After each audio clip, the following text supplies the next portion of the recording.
All right, let's dive into something that's not just a tool for negotiation, but really a tool for life.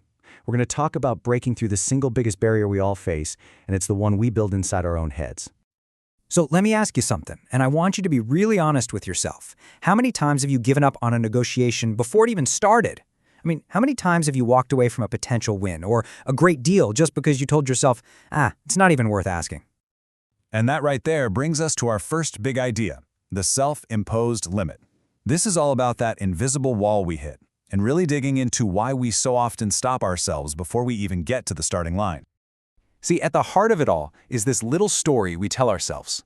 We just decide, completely on our own, that what we want is impossible.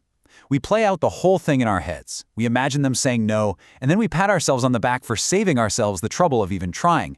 But are we really saving ourselves anything? Well, that leads us right to a super crucial point, the cost of not asking. Because, when we choose not to try, we're not just avoiding a possible rejection. We are actively choosing a very specific, guaranteed outcome. Now look at this because it really lays out the logic so clearly. On the left, if you don't ask, the result is a guaranteed no. I mean, 100% of the time. There is no other possible outcome. But check out the right side. If you do ask, suddenly the outcome is a variable. Yeah, it could be no, for sure. But it could also be maybe, or how about this instead? Or, and this is the important part, it could be yes. Just by asking, you change the entire equation from a certainty of failure to a possibility of success. So, if not asking is a guaranteed loss, how in the world do we get ourselves to ask for those big, scary, seemingly impossible things? Well, it takes a really powerful shift in perspective, what we can call the impossible mindset. And this just nails it. Mark Twain's words are perfect here. They did not know it was impossible, so they did it. This isn't about being naive or clueless. It's about not being trapped by your own definition of what can and can't be done. It's about showing up to a challenge without all the baggage of preconceived failure.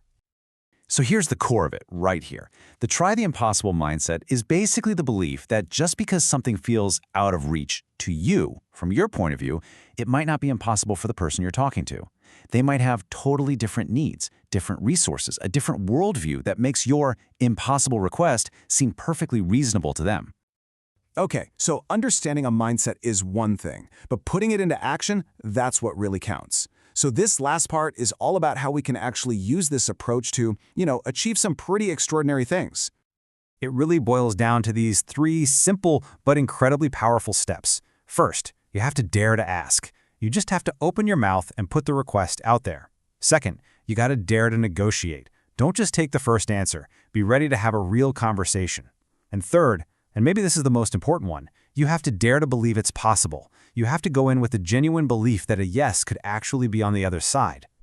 And this is the ultimate takeaway. This is why this whole thing matters so much. It's not about winning every single time.